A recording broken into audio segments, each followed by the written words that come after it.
Okay, quick editor's note before we get into the show. I forgot to tease in the intro that we also interviewed Ben Sternberg again, had him back on the show, just got some updates from him, talked Mizzou men's hoops as well, and just had a good conversation with him. So you'll hear at the end of the Mizzou segment say we're kicking it to quick hits. We will actually be kicking it to ourselves with Ben, so as to not be confused for that transition. We'll go to ourselves with Ben, had a great interview with him. And great rest of the show. So enjoy.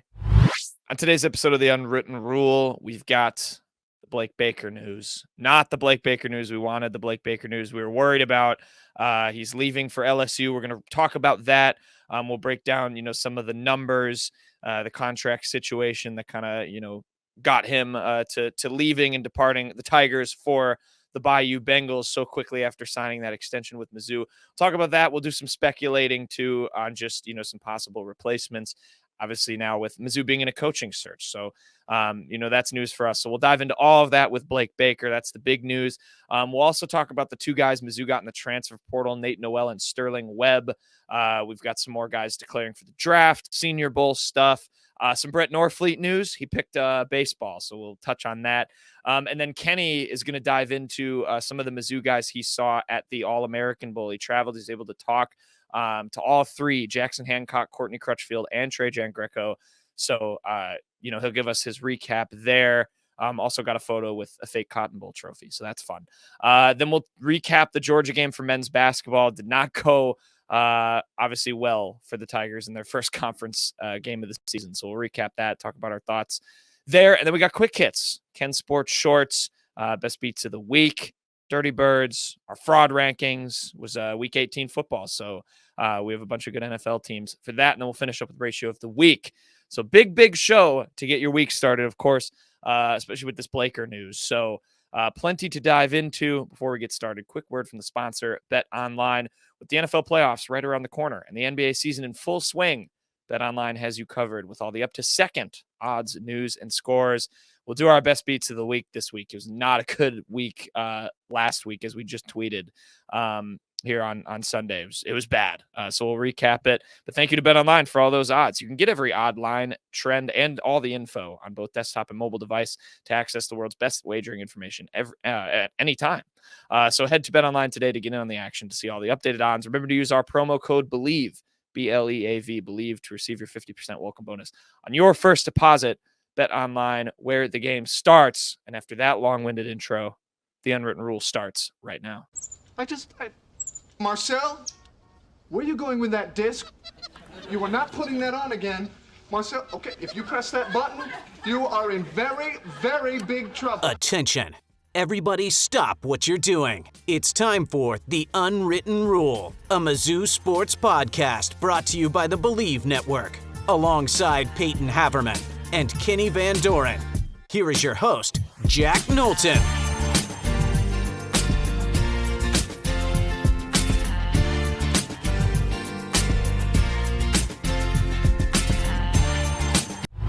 Welcome back to The Unwritten Rule. Today is Monday, January 8th, and Mizzou football needs a new DC. The news has dropped. It was official. There was preemptive changing on the website of LSU for Blake Baker's position. Of course, Peyton, reminded everybody that Blake Baker, had been at LSU previously, and now is taking a job just a couple weeks after signing that contract with Mizzou.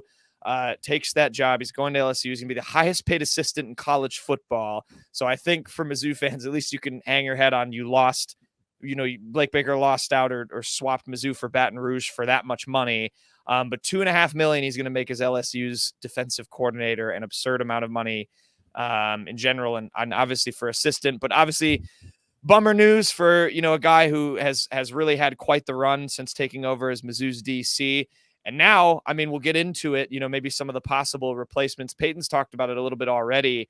Once again, a moment of Gabe being right when he came on this show. He reminded us Kirby Moore and Blake Baker, just because they sign or if they sign their contracts doesn't mean anything is set in stone for Mizzou in 2024. And now, you're starting the new year off without a DC. You got to go find that coaching search. But what was y'all's reaction to Definitely the contract itself. We got the Mizzou information. We had to wait because campus was like closed, so we couldn't get the details of what Mizzou had offered Baker. But yeah, what was y'all's thoughts on just the whole situation? And Mizzou needs a new DC. Yeah, well, technically, I mean, Mizzou still has not given the full details because campus is still closed until tomorrow, but it got leaked, presumably through Jimmy Sexton, who is Blake Baker's agent, that Mizzou is going to pay him $1.9 million this year, $2 million next year, $2.1 million the following year. But the interesting part was they had the option to pay him more if that's what it took to keep him. Ben Hockman from the Dispatch said he theorized Mizzou would have been willing to go up to 2.5, which again, Blake Baker is now the highest paid assistant by over $500,000, I believe. Garrett Riley, the Clemson OC, is second place now at 2.05 million or around there. I like Blake Baker a lot. I'm bummed. I don't think I would have been thrilled had Mizzou made him the highest paid assistant. I think Blake Baker's done a wonderful job. Certainly a great recruiter. He was until he left, pretty much seemed all bought in on Mizzou, but ultimately it is what it is. I mean, he has ties down there. He coached down there and allegedly loved coaching at LSU before he was not retained by the man who just rehired him, Brian Kelly. His wife played soccer there. Sometimes you just can't stop a guy from leaving if he wants to leave. I think that ultimately is what it comes down to. This was really, I do believe Blake Baker and Elijah Drinkwitz when they said that he turned down other opportunities to go be DC elsewhere. I believe that. I think this is really one of very few jobs Blake Baker would have considered, and unfortunately they were very interested in him, judging by the fact that they did everything it took to poach him. He's a Tulane guy as well. Played his college career there. He's from Houston, even closer to home, if that also plays into his decision. It's about 4 or 5 hours away from both. So, I mean, it's just a little bit probably the better move for him. And you got to think about it down the road. How much longer will Blake Baker be at DC? That we don't know. I mean, he mentioned there were opportunities out there for him to become a head coach, other opportunities at other schools.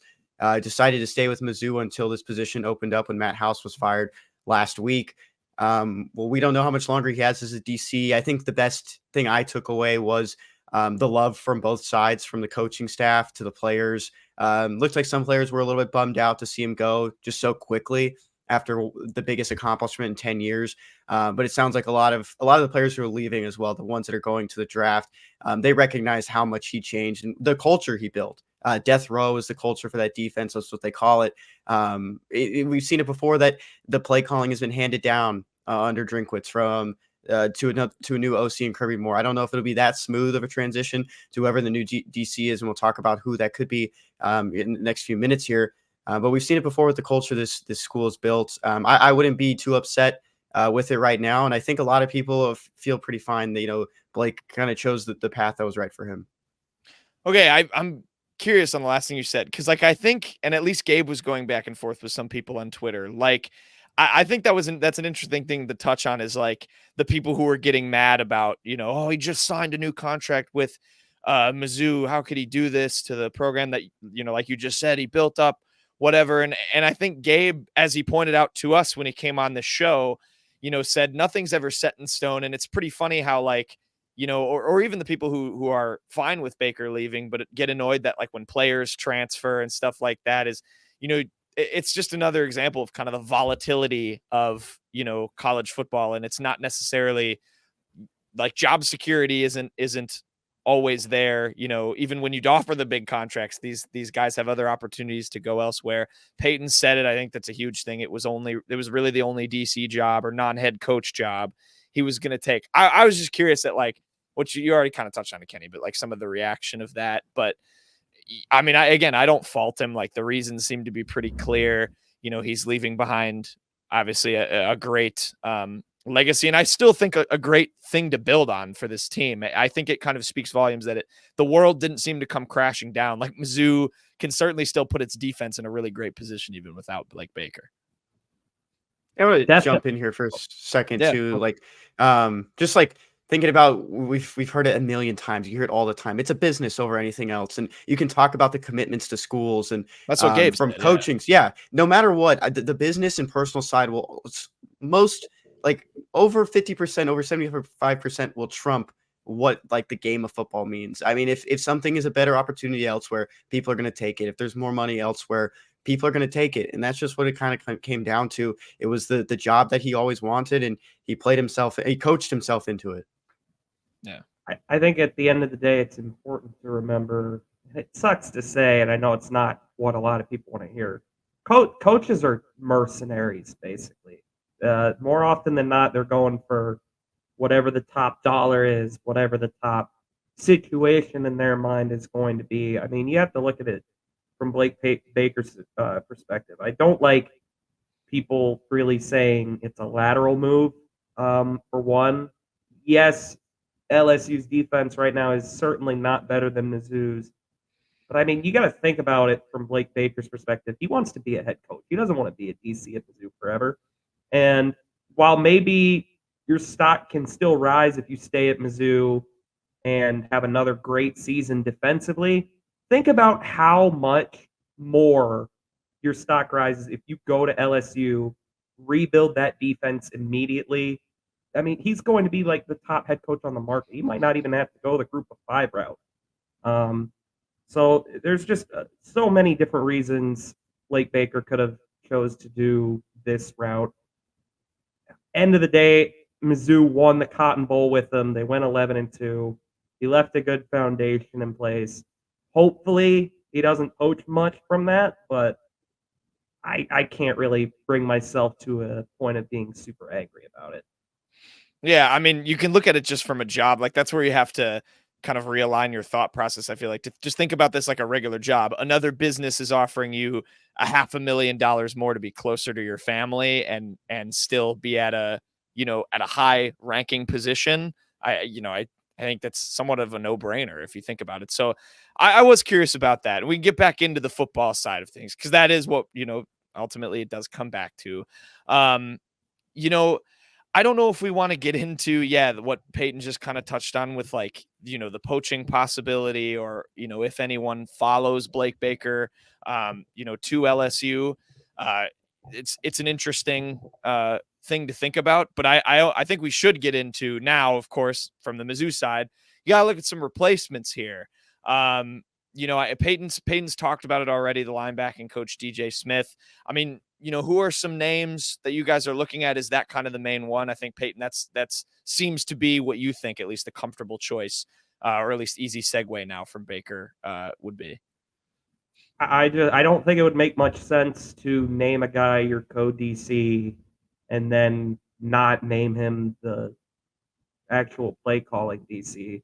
I mean, if you don't do that, I mean, you're probably risking losing DJ Smith to another staff. I mean, I know I like DJ Smith a lot. I'm sure he's a Drink guy. He followed Drink over from App State. That's not going to sit well with anyone, though, if you don't just promote from within.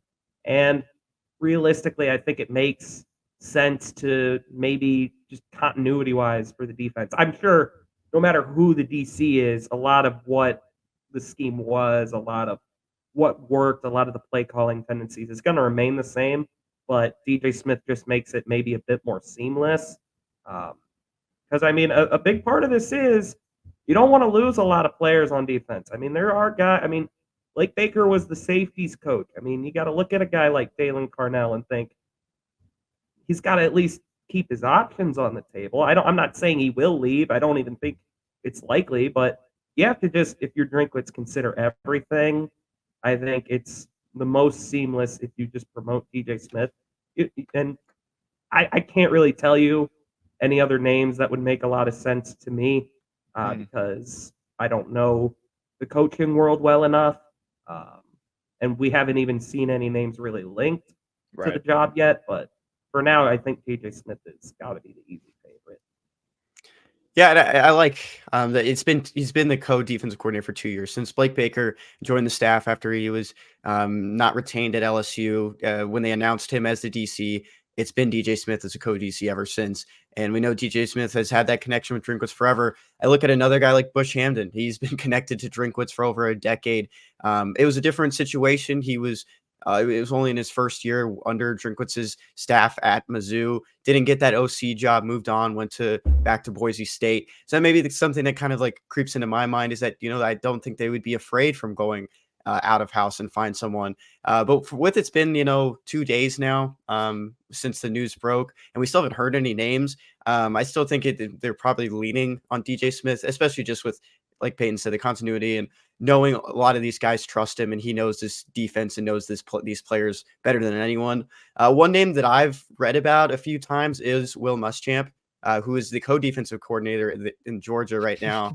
Get a guy with a lot of experience. I think Will Muschamp's son is also on Georgia. I don't know if you guys saw that. He is. Because he got in, I think. Yeah. So I don't know if he'd ever leave, but there's a defensive coordinator position wide open. Maybe there is an option there. You talk about the safeties coach thing as well, Peyton. I think it's good if they do. They probably will have to hire someone as the safeties coach. That's what I'm more intrigued about too. If it becomes DJ Smith, he'll stay as linebackers and defensive coordinator. Who is going to be that safeties coach that comes in and keeps these guys going? Because Joseph Charleston's coming back as well. Those are two guys you really want to lean on. Yeah, and that's another thing to consider. I really like Mizzou is maybe willing to go up to 2.5 to Blake Baker if that's what it kept to keep him. I really don't think they even reach $2 million on whatever coordinator they hire. I just think you had to go to $2 million to keep Blake Baker in place. I don't think you need to do that for a new DC. Will Muschamp that's an interesting name because, like you said, he is a co-DC. I don't think he calls the plays. I believe Glenn Schumann, the other guy, calls the plays there. That would be about as seasoned a name as you can find if you're Mizzou.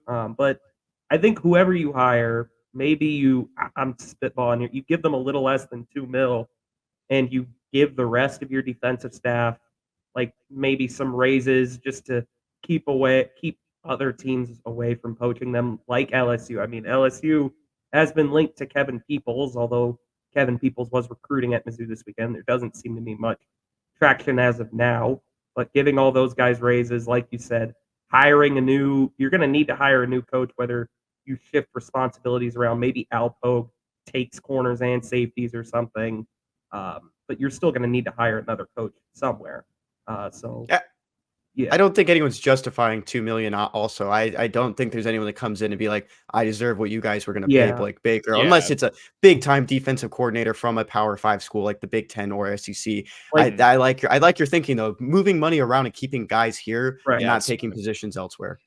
I would say the only name I can think, like Jesse Minter, Michigan's DC. I mean, there's a lot of speculation about what could happen with him because Jim Harbaugh kind of seems like he's going to dip for the NFL. So I'm not sure really what the future holds with him. That's a guy, if you're Mizzou, you at least give a phone call to and be like, all right, here's the blank check.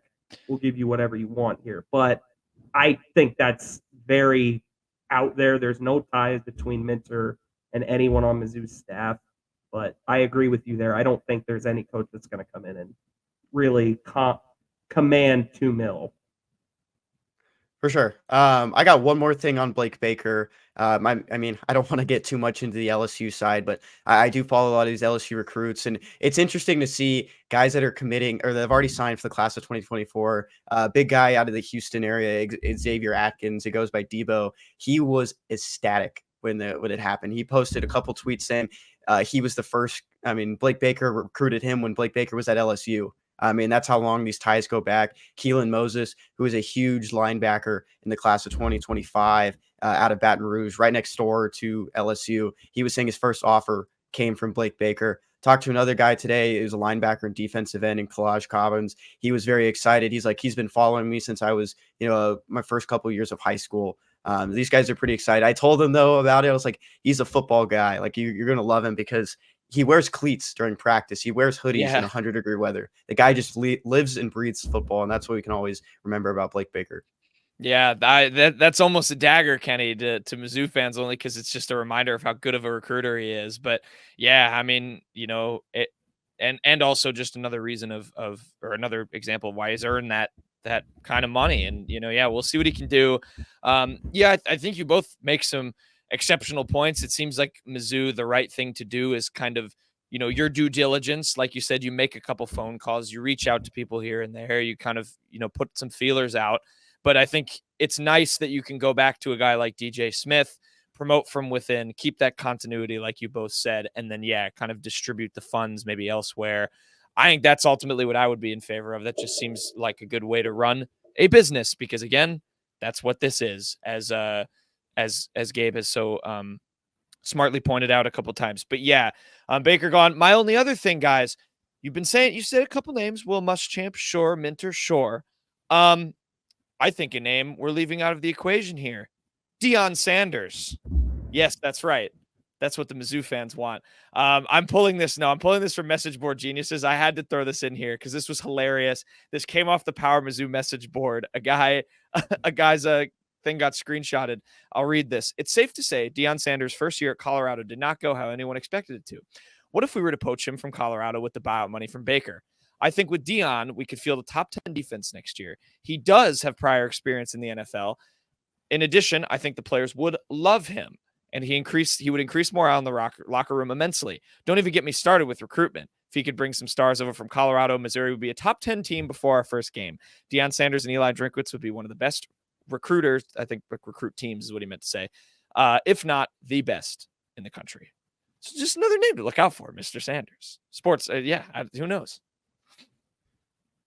He's a big Taylor Chandler fan. I guess that's the only thing we can say. Yeah, He's really upset that Taylor Chandler flipped. This is an unserious Arden one, Walker. That's true. He did. Sucks for Arden Walker. Missed out on a Cotton Bowl. Yeah, tough. I just thought that was funny. What did we do without Arden Walker? It's not every day. I love when Message Board Geniuses will poach something from the Mizzou board. But priority number one for some people appears to be Deion. But I think there's some better options out there and within, as you boys kind of summarize. So we'll see. But the headline: Blake Baker gone. Mizzou needs a new DC. And yeah, we'll obviously track if names kind of come down the pipeline. If there's some stuff linked, we'll be on top of it without a doubt. Let's segue. Let's talk about a few guys who are joining Mizzou. A couple of transfers. We've talked about one of them. I don't think we've touched on Sterling Webb, the defensive tackle who's coming in, but we have talked about Nate Noel, I know, who took that visit from Appalachian State, of course, the former home of Eli Drinkwitz. Let's start with him because I was watching a couple clips today on Twitter.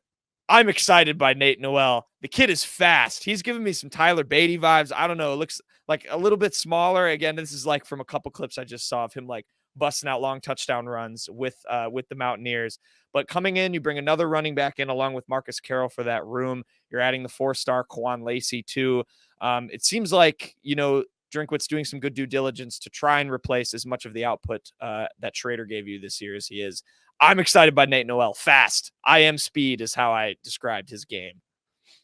Yeah, I'm going to steal a little bit of Kenny's thunder here. Tavoris Jones, it's been nice, but the writing is on the wall for him here, it would seem.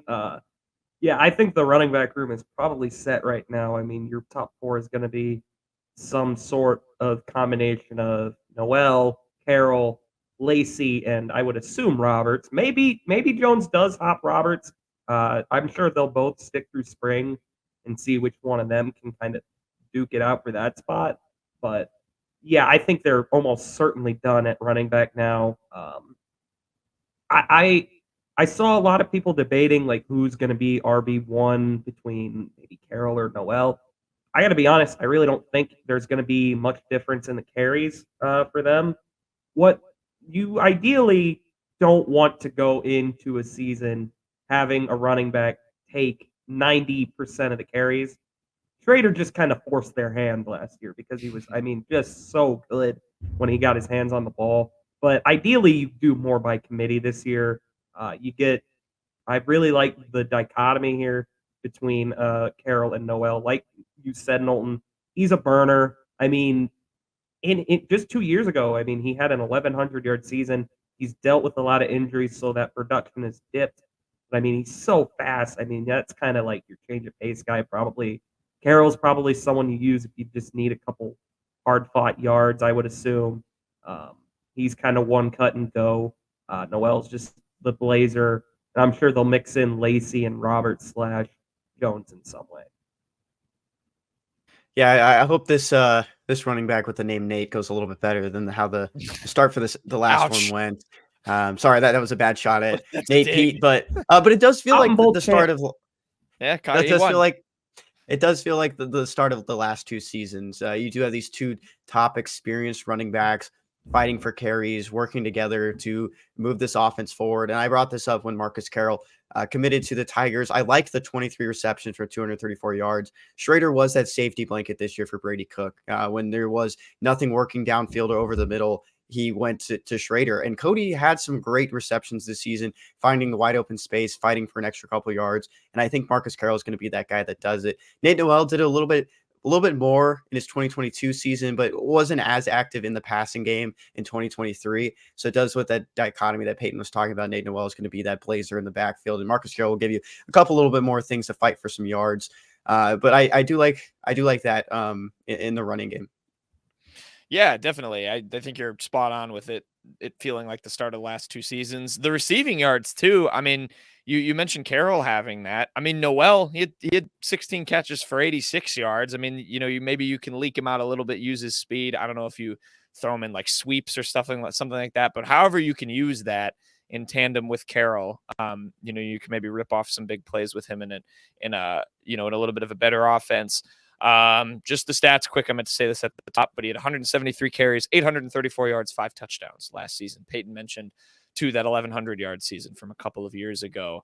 I think if you can translate even close to that output in the SEC, I think you've got pretty much a home run at running back along with Carroll.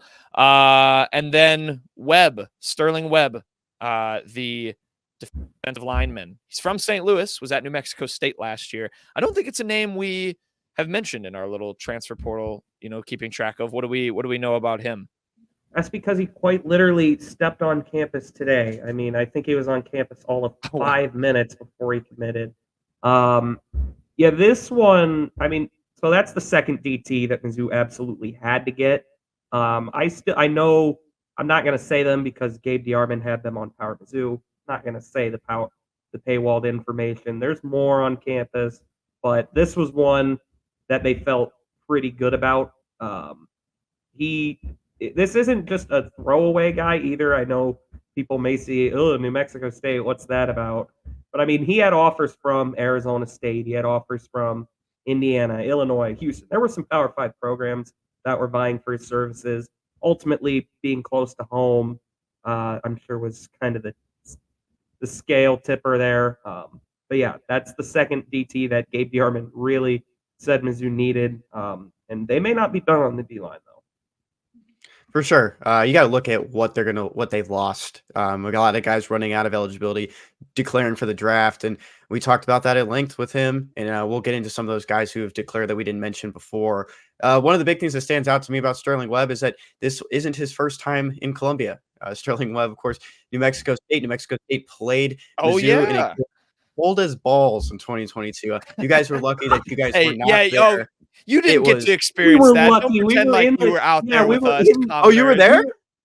Yes, you guys were at the New Mexico State. Oh, I didn't know that. Okay, well, I was there, but I got to be up in the You were in the war press box. I interviewed people on the field, and it was cold out. Okay. But I want to mention that game against Mizzou on November 19th in 2022 was Sterling Webb's best game of his freshman season. He had 4 tackles, 3 solo, 1 assisted, and a forced fumble in that game. Arguably the best game of his freshman season. Good recap. It was a bye game that turned into a combine. Just needed another year. Yeah, I mean, also on Webb, he was he was only a sophomore this year. I mean, he was an all Conference USA selection, so it's a good player. I mean, obviously you don't expect this guy to go in and start right away in the SEC, but like they've done for the past few years at both D and D tackle. Just use these guys in situational moments, and you'll probably get a few good moments out of them. Yeah, situational in depth. He had 30 tackles and 4.5 sacks last year. So, and that's the kind of research you get when you subscribe to the unwritten rule, is remembering when he played Mizzou and his bye. I totally forgot about that. I put that game out of my brain. We're gonna use this 1 year Kenny was on the football beat until it For all we runs can. dry. It's gonna For run all out in we like can. 4 years when all of these players are just out of college. But for now, we're gonna tap that well for all it's worth. Might be a little bit longer than that because there are guys in the 2024 class that I know pretty well too. So we can Bang. extend it if these guys want to have long careers. We keep forgetting to mention this. Nate Noel was a part of Drinkwitz's what would have been his last class Oh, yeah. at App State. We keep saying that he His was at App only. State. Yeah, his only that is true. His only class as the head coach. He ended up leaving before those guys got on campus for him, but he was a part of that original class that was recruited by him and his staff. So there you go. He's already bought in. Now he'll buy into STP. So yeah, those guys joining Mizzou football for next year again. Nate Noel and Sterling Webb. Kenny mentioned the draftees. We can you can go through. I'll let you two take this as speedy or slow as you want. We've had a couple more. Kenny and I hopped back on because we had the other news to break, and we were speculating by the end of it if Mevis had declared for the draft. We weren't sure. He made it official for us. We didn't have to ask if he wanted the graphic made. He just went ahead and did it himself. So Harrison Mevis declared for the draft, Jay Jernigan and Tyron Hopper all declaring as well. And then Javon Foster, who had already declared, he is also going to the Senior Bowl. I'll lump all that news in. Again, a couple more guys to look out for here going pro for the Tigers. Harrison Mevis is going to the draft, not coming back. That was the one we had to clarify because we were confused when we were doing last show. We were like, pretty sure he's declared. He's definitely not coming back, but officially official, as they say. All three of these guys had one more year of eligibility, but we all kind of assumed, especially with Hopper and Mevis, and even Jernigan, even a little bit, that they were all going to declare for the draft. We mentioned this, Jack, just you and me, when we hopped on for the few couple minutes. The pro day is going to be a lot of fun. I will say that. You mentioned that a year from now, wherever Luther's stock sits, and we know it's going to be very high, that's going to be a fun one to watch. But this will be a good one. Whoever's on those football beats, I think they're going to have a lot of fun. I kind of want to just go back for the day and just watch it play out, because the pro day I covered, man, it is not even close to this. Give us a credential, Mizzou. You didn't like watching Cadet Kepyater? Oh my gosh. His agent set up a little bit of an interview after, and he wasn't drafted, but he had a little bit of a short stint with the Packers, if I'm not mistaken.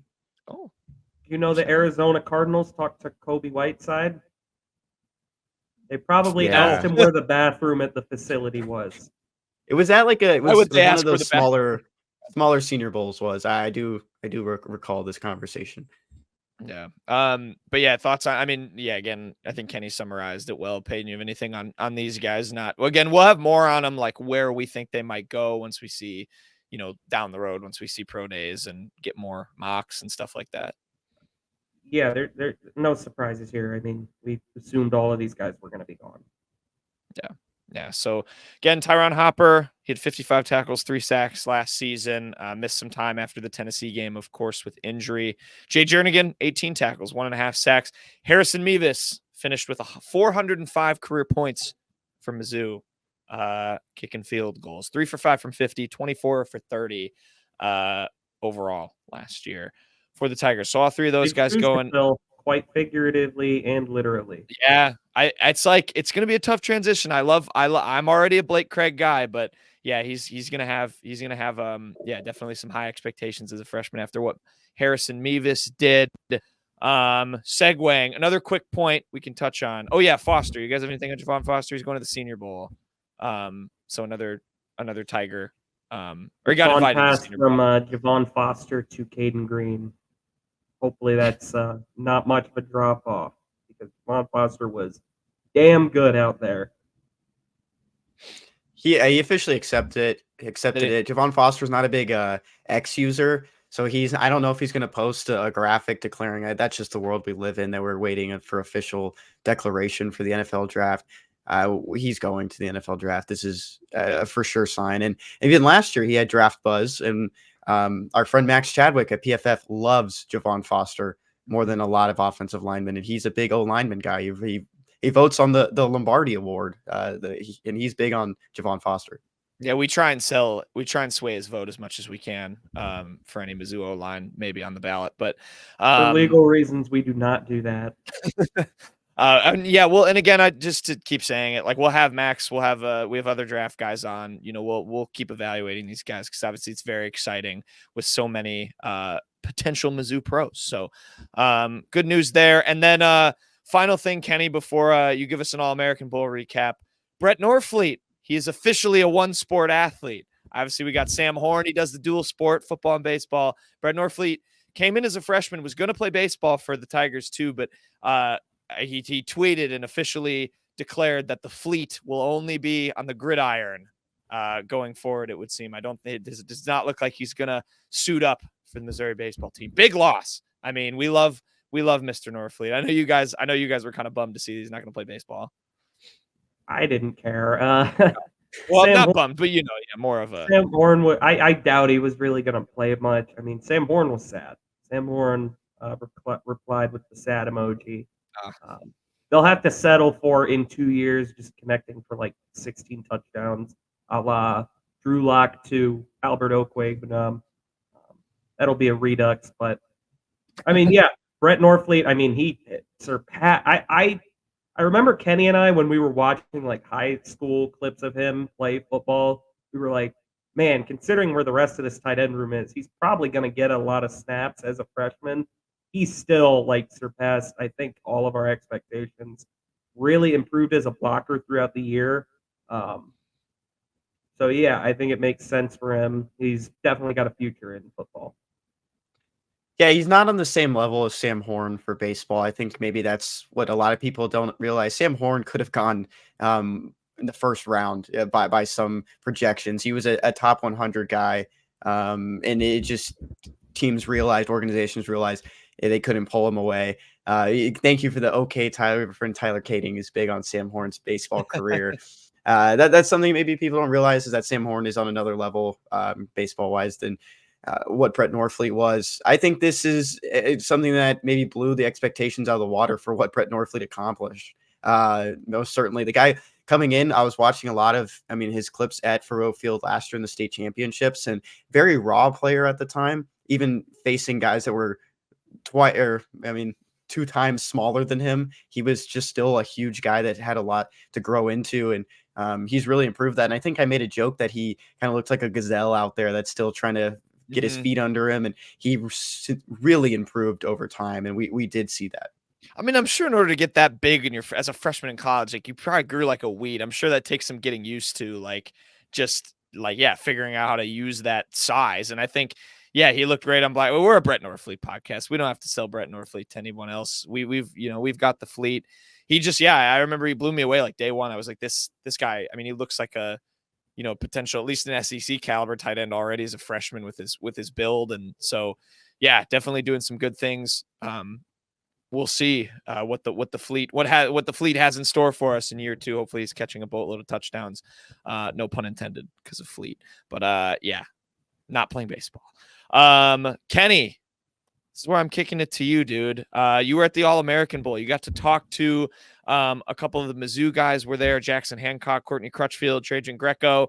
You also saw a fake Cotton Bowl trophy. Unfortunately, not the real one. Makes sense, but that was not related. That it wasn't, but we can all lump it into Mizzou. It's all a Mizzou trip, Peyton. But yeah, I mean, first of all, how was being at the game? I know you were there partially representing LSU, partially representing, of course, Mr. Gabe DeArmond being his voice into the All-American Bowl. But you got to have a conversation with those 3 Mizzou guys. What were they like? What kind of, they make some plays in that game, I'm sure. What was it like talking to them?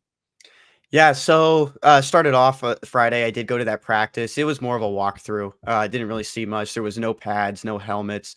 Guys just getting ready for the game on Saturday. That's when I did get to talk to Jackson Hancock, who is a safety coming in to Mizzou. He did play both sides of the ball. He's considered a 3-star athlete, 4-star athlete by different networks. And you had to kind of look at it like, where was he going to play? He told me he was playing wide receiver in that game. He said, wherever Mizzou wants me to play on either side of the ball, that's where he's going to go. We've seen guys come into Drinkwitz's system and just this Mizzou system since Drinkwitz has been the head coach and switch positions. Cad being a big one, Jamarian Wayne being one. They still really hasn't found his way so far. But he said when he comes to Mizzou, he's going to be a safety. At the time when I talked to him, Blake Baker was still the DC at Mizzou, so I didn't get an opportunity to talk to him about that because that's who was his primary recruiter, according to Gabe DeArmond of Power Mizzou. He was very excited about the Cotton Bowl. I think we had a pretty easy back and forth conversation, brought up the Cotton Bowl. He was very excited. He talked a little about the defense, and watching Cody Schrader as well really got him amped.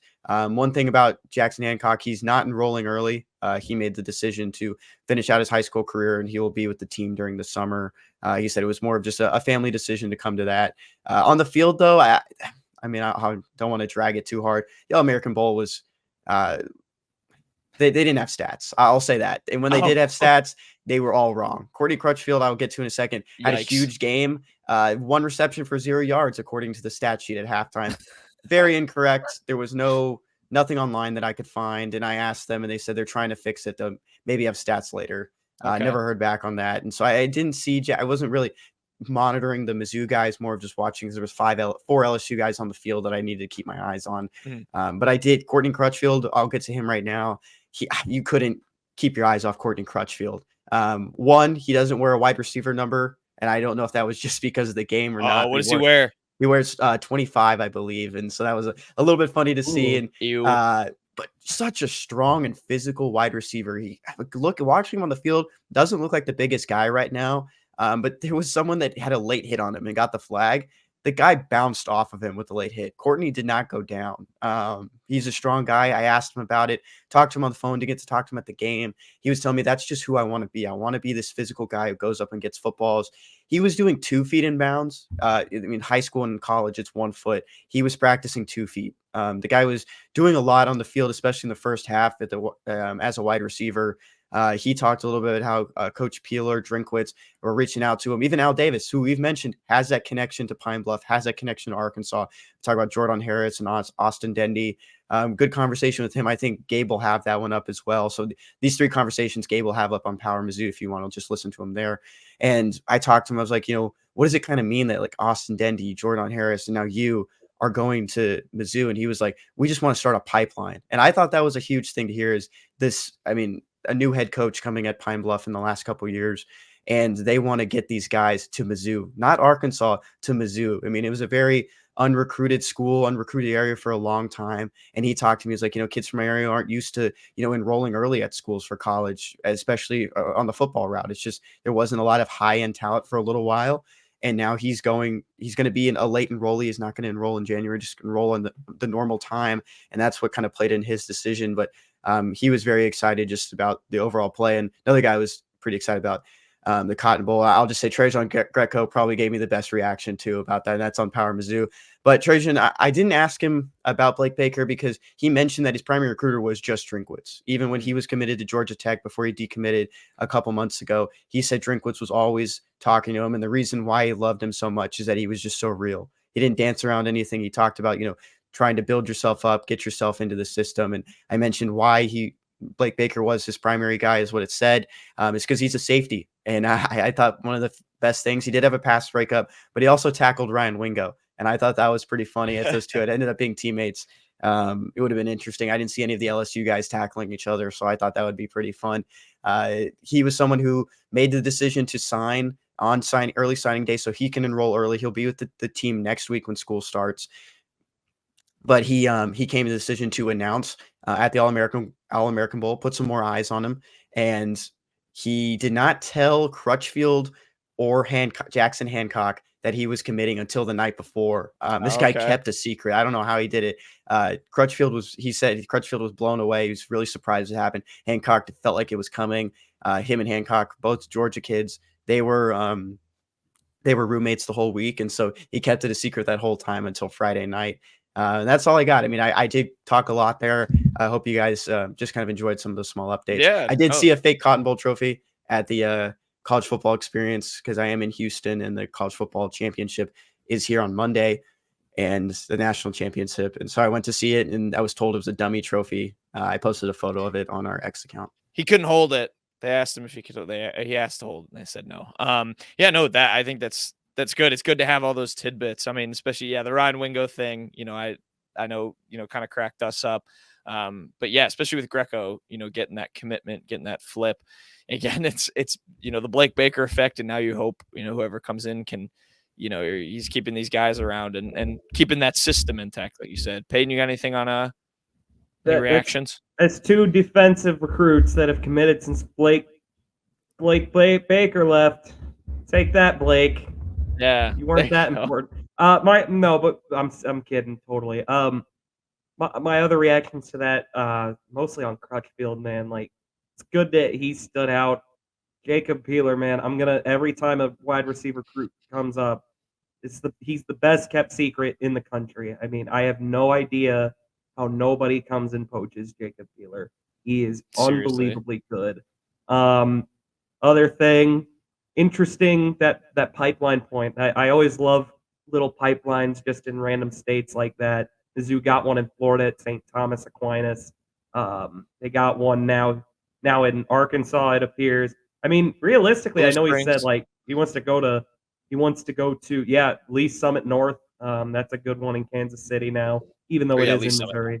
I find it I don't find it honestly that surprising that players in Pine Bluff maybe want to go to Mizzou instead of Arkansas. I have no idea if you're good enough to play in the SEC why you would pick Arkansas over Mizzou right now. It's a pretty terrible program they've got down in Fayetteville. I remember watching because Crutchfield was a pretty recent commit, and I was watching his video, and it seemed like just the vibe in that high school. I forget the coach's name at Pine Bluff, but it does, like Kenny just said, it's not an exaggeration. It seems like they really want to send these kids to Mizzou, and that they promote, hey, this is a place to go where you can develop. This is an environment that will be good for you. And yeah, as the talent keeps kind of pouring out of there, it's good that Mizzou's got its stamp on it. I mean, I think that's huge. Kenny knows more about that than I do. Kenny, you said Al Davis is from Pine Bluff? I don't know if he's from Pine Bluff, but even when I was the recruiter down there, he is the Arkansas plug. Yeah. That's why it was we talked about it before that even though if you come to Mizzou, I think it was with the walk-ons and Eric Link was the one that was offering them or the primary recruiter. Jordan Harris's primary recruiter was Al Davis. And so that's why Al Davis was a guy who's Jordan Harris was a guy who's either going to play defensive end or tight end. He had nothing to really do with what Al Davis was coaching. It was just that was the primary guy. It also sounds like Pine Bluff is, getting a lot better at football. I mentioned that new coach, a lot more talent coming through. Yeah. Very good at basketball, it seems too, because Courtney told me he's staying back to play basketball too. And Jordan Harris was primarily a basketball guy before he got into football later in halfway through his high school career. It sounds like there's some good basketball players there as well. Yeah, they said that during Crutchfield's commitment. They're like, I told you, the coach said, I told you guys you're going to win a basketball state championship too, and you did. And I was like, oh wow. So yeah, they've got it's a great pipeline. Good stuff, Kenny. We'll see. And a little take that to Blake Baker, I guess, with taking those 2 guys. Oh, the other thing, I remember one more thing I was going to say is it's interesting. You said, Kenny, the kind of athlete, play either side of the ball and kind of just accepting that I'll do whatever they tell me to do once I get there. I feel like Chris Abrams-Drain, that's also kind of his legacy a little bit. The fact, they can turn to him and Drinkwitz can point him out and be like, this is a guy who came in as a receiver and now is turning into a potentially day two draft pick as a corner. So, I think that's huge too. It's just that was the only other thing I was going to add. It's, you can take those kind of tweener guys and say, this is what we can turn you into. Just trust us. And we'll get you there. So yeah, some big stuff there for Mizzou football recruiting. Kenny's the recruiting plug now.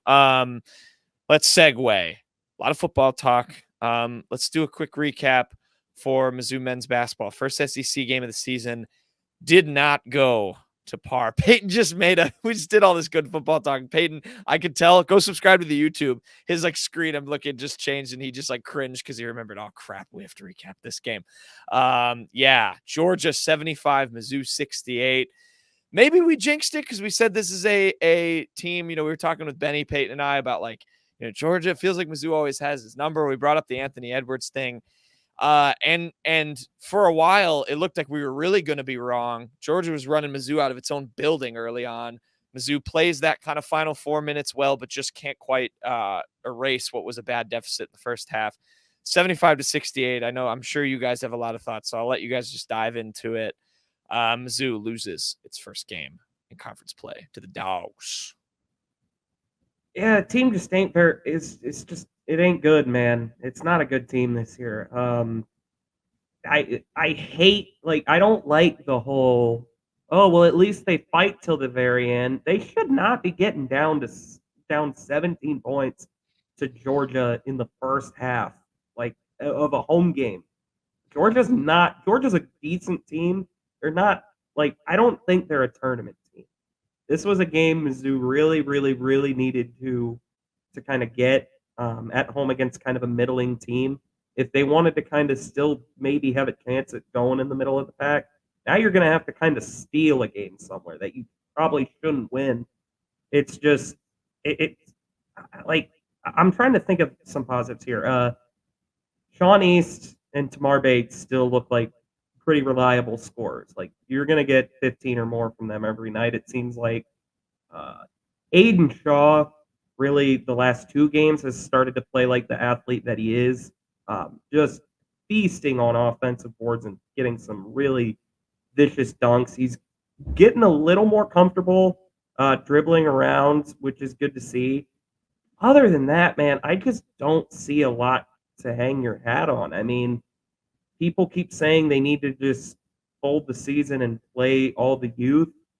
Trent Pierce and Jordan Butler just have not earned a lot of playing time. I mean, Ant has also kind of started to fade a little bit. I mean, he's played better in stretches, but just all around poor effort. I will say one thing about Anthony Robinson. You might have seen this, Peyton, that he only played 2 minutes in this game is because he had a family emergency. He had to go home. Oh, okay. I think his grandmother is very ill. So Dennis mentioned that after the game. Dennis was very blunt about it. He's not always that open. So he, but he has, I mean, you've kind of thinking about it. I mean, we haven't seen much from Anthony Robinson recently. Maybe there's some family parts into that. I want to throw some stats out there because I'm glad you mentioned Aiden Shaw. Watching the highlights, I mean, I didn't get to watch this game entirely when it happened, but 24 points in the last 2 games. This was probably arguably Aiden Shaw's best game, especially points wise. 14 points in this one, 6 rebounds, only 2 turnovers. I mean, he did it all really. I think the one thing that really just stood out to me, or I guess I got 2 things real quick, is that we talk about someone taking over. Tamar Bates has done it. Sean East has done it. 18 points from Sean East, 15 points from Tamar Bates, 13 points from Noah Carter. Good distribution between the starters, but no one was just that guy. No one was the guy that took over and just dropped 20 plus. And that's what you needed against Georgia here. And we talked about guys coming off the bench, 2 minutes, 6 minutes. Carolina had the most with 12, 6 from Vanover, 3 from Robinson, 2 from Kurt Lewis. There was just no bench help at all. I mean, it was nothing. And I read your text about Carolina. Not his best performance again from this guy. And it sounds like, you were trying to find those guys to come off the bench. It didn't seem like you really trusted anyone off the bench against the SEC. And it was the only guy you trusted was the guy who played at Campbell the last few years. Yeah. I have another stat. Georgia for the season was shooting 34.4% from 3 coming in. They shot 43% from the game and were 61% from 3-point land in the first half. So once again, that was a trend that was something that happened a lot last year. That was kind of a big hurt to this team, was teams that didn't shoot the 3 ball well were able to do that. I think that's more of a Dennis Gates scheme thing. I think he's just willing to trade open shots for forcing turnovers. The problem, and going back to what Peyton said, is that they don't have the personnel to do that. Yeah, I mean, I don't know. I feel like we just talk about the same things over and over again, where we're like, Sean East is pretty good. Sean East is pretty good. Tamar Bates is pretty good.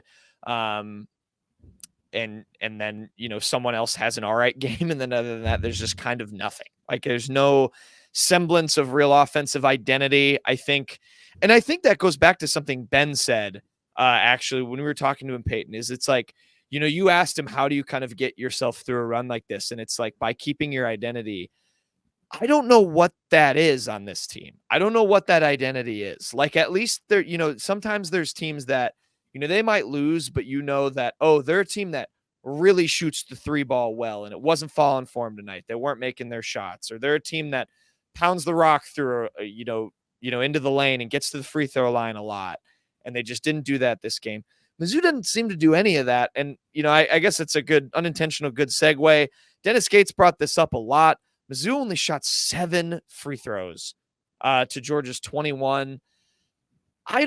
This feels like a very outside observation, so I don't really want to like double down on this. It does feel like a little bit that Dennis is like complaining to the refs a lot more than he did last year. He said he doesn't call out officiating in his presser.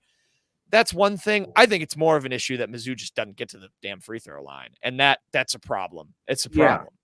No, I agree with that 100%. They don't have guys that are like I don't even know the right word for it. Like, they just don't have guys that, I mean, I have no idea what's happened to Nick Otter this year. I know they're trying to make him more of a scorer. I have a theory.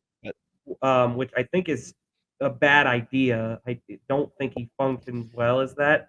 He just dribbles. He does a great job of getting like good penetration when he dribbles in. And then he's a black hole down there. He can't move like once he gets there. I mean, he gets swarmed. He doesn't know what to do when he gets down there. And then Noah Carter, I think Dennis was really banking on Nick Honor and Noah Carter being able to take a step forward. And Noah Carter had a great first half. He was unplayable in the second half. I mean, he missed how many shots did he try and bully his way to the hoop and then miss a 3-point, like a 3-foot rather layup? I mean, he was 0 for 5 from the field, by the way, if you want to put the number to that in the second half. Those two were really, really, I mean, Noah Carter had like some issues last year too, just on the defensive end in particular. And it's just been magnified this year because they both, Nick Honor and Noah Carter, have had to step out of kind of being more of a role type player to like more feature pieces on an SEC team. And I don't think they're capable of that.